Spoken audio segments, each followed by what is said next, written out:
My name is Thalia, and I'm 27 years old. My parents left me and my kids out of Christmas, Mom whispered. Your sister is bringing her boyfriend to meet the family. That's how it started, with a phone call that felt colder than the snow piling up outside my apartment window. I remember holding the phone tighter as my mother's voice dropped to a hush, like she was sharing some delicate secret instead of shattering my heart. Your sister is bringing her boyfriend to meet the family, she said again. And then she added the part that still echoes in my mind. She doesn't want your kids there. They'd ruin the perfect image.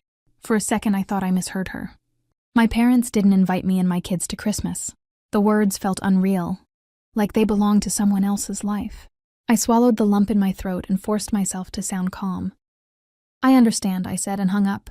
But I didn't understand. Not really. How could I? My children were 5 and 3. Loud, yes, full of life.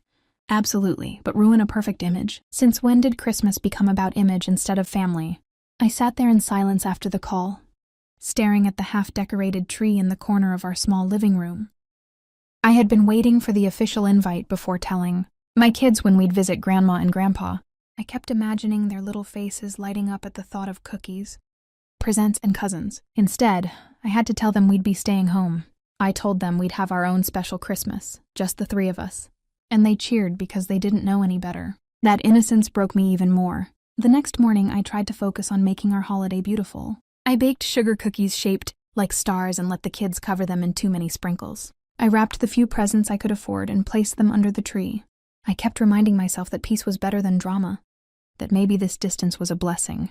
But deep down, a part of me kept replaying Mom's whisper. She doesn't want your kids there. They'd ruin the perfect image. It wasn't just about my sister's boyfriend. It was about how my life looked compared to hers. She had the polished job, the polished smile, and now the polished man to present to the family. I had 2 kids, no husband, and a small apartment that always smelled like baby lotion and macaroni. By evening, I thought the worst was over. I thought they had made their choice and I had accepted it, but the next day, they showed up at my door furious. The knock was sharp and relentless, making my youngest jump.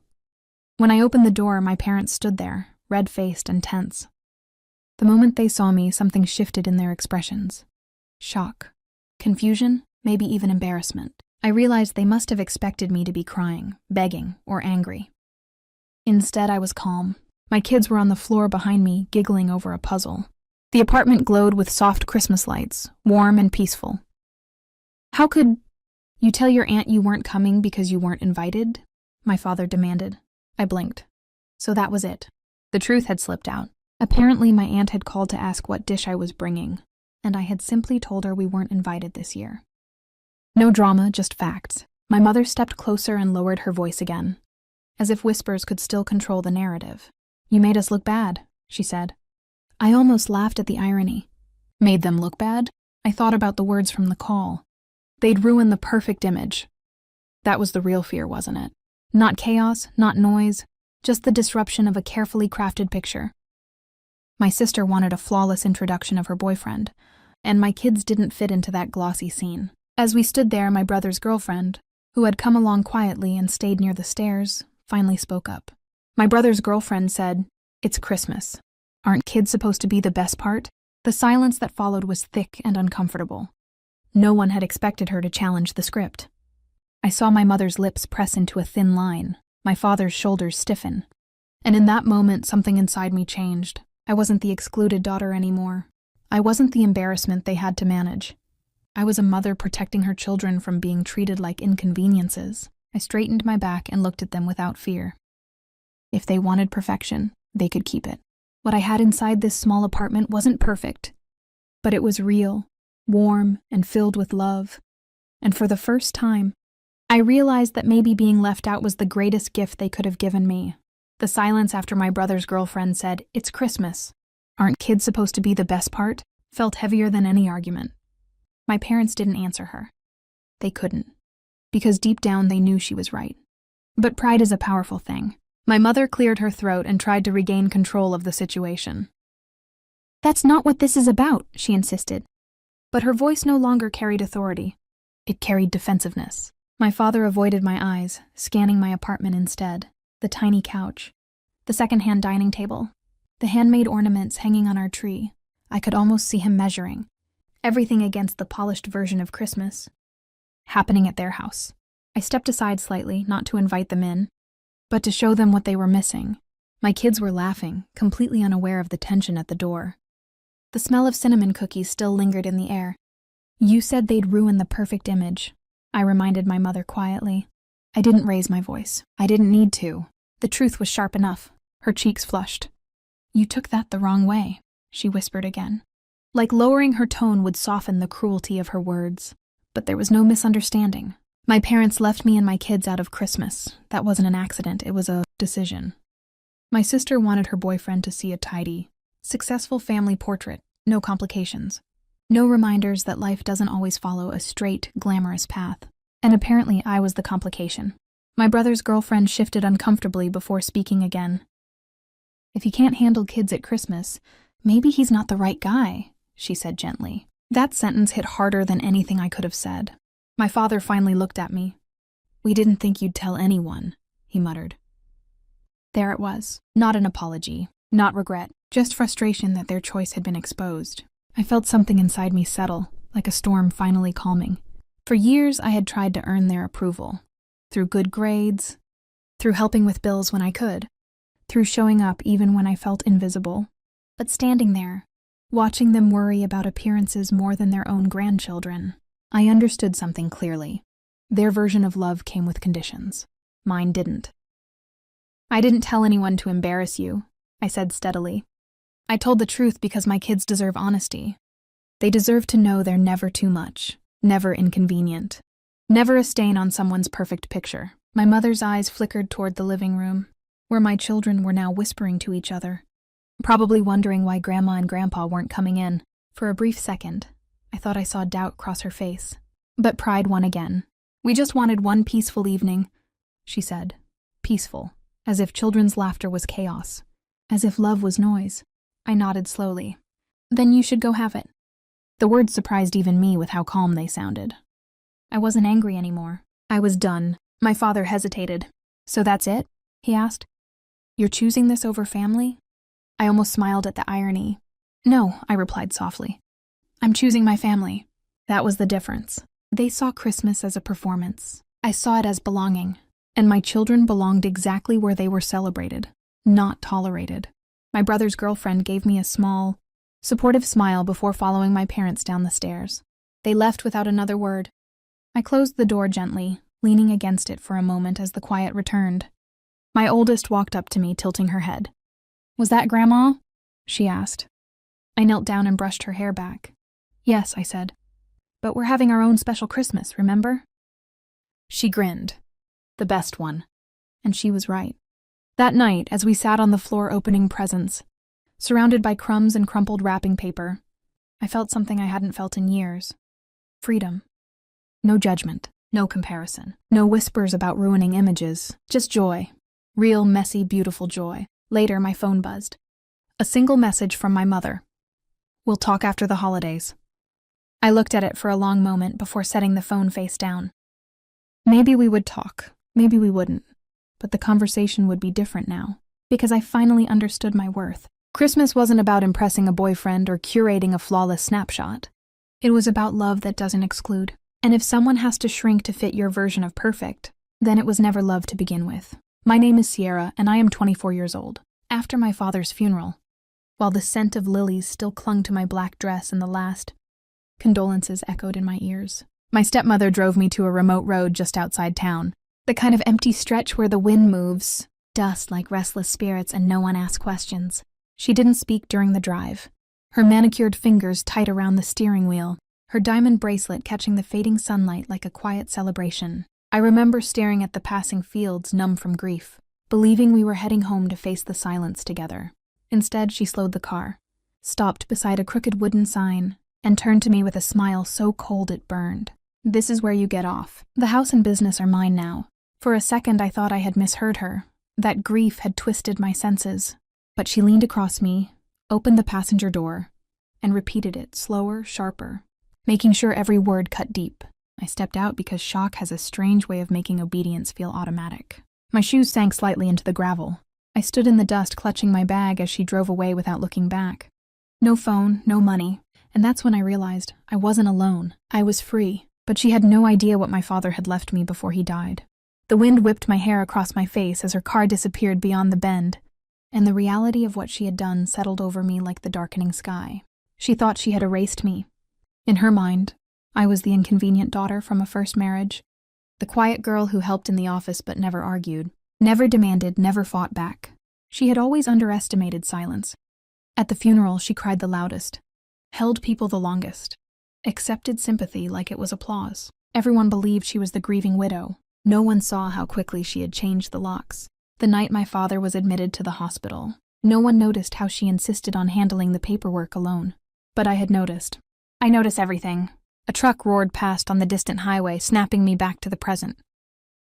My father's voice echoed in my memory, calm and steady, telling me years ago that strength doesn't always look loud. Sometimes it waits. Sometimes it watches.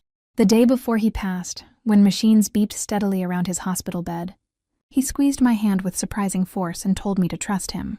He said he had handled everything. At the time, I thought he meant emotionally, that he wanted me to be strong after he was gone.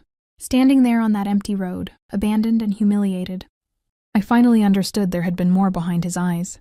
Something deliberate and prepared. My stepmother believed the house was hers, because her name was on the recent renovation permits.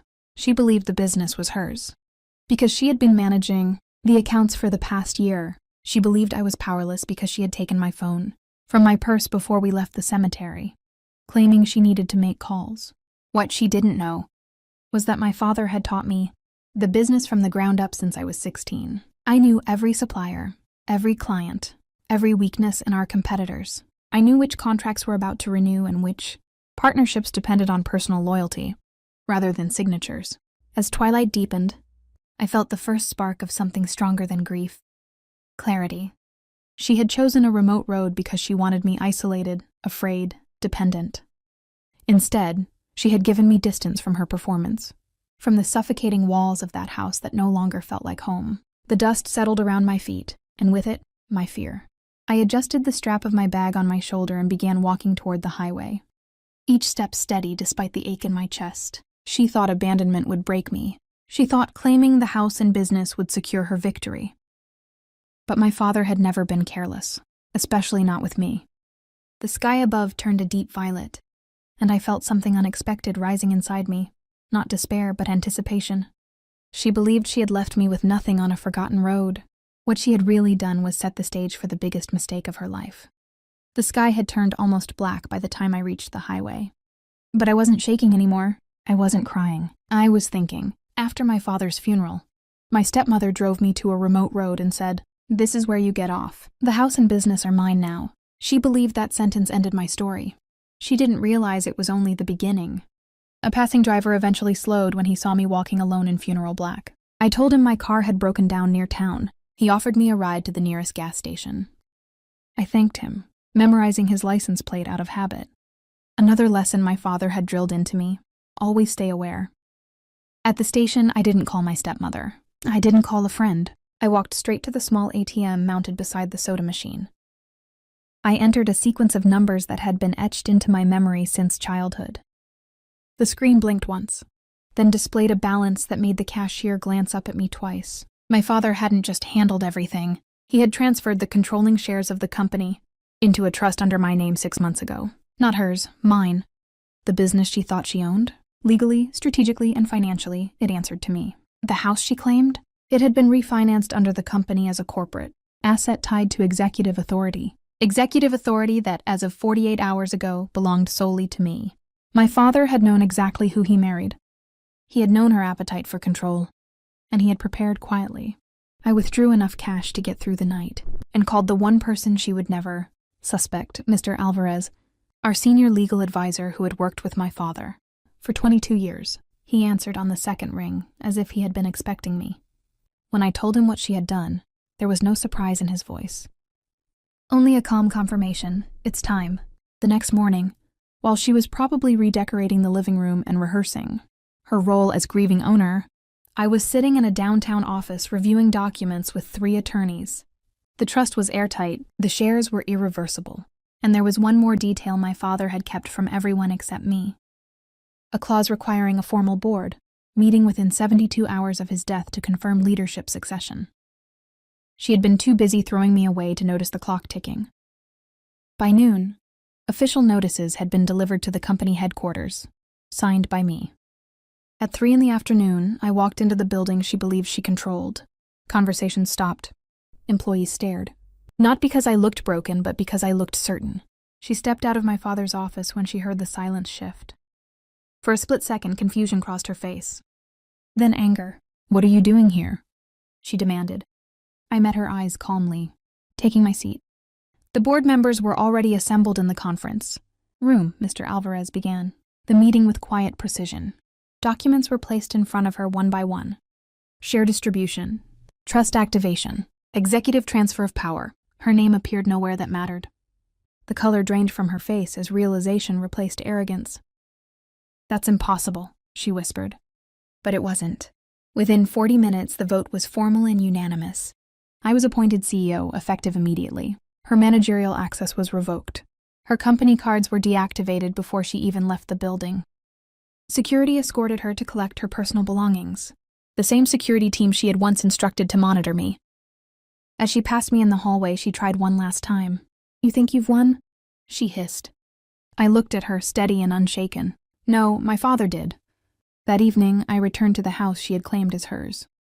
Legally, it was company property, my property. The locks she had changed were replaced again, this time with my authorization. Her suitcases were placed neatly by the door. I didn't abandon her on a remote road. I simply handed her the reality she tried to hand me. Actions have echoes. She left without another word, and for the first time since my father's death, the house felt quiet in a different way. Not empty, but restored. I walked into my father's office and sat in his chair, not as a grieving daughter, but as the woman he had prepared me to become. After my father's funeral, she thought she erased me. She thought I stood alone in the dust with nothing. No phone, no money, but she had no idea what my father had left me before he died. He left me power. He left me protection. He left me proof. And most importantly, he left me belief in myself.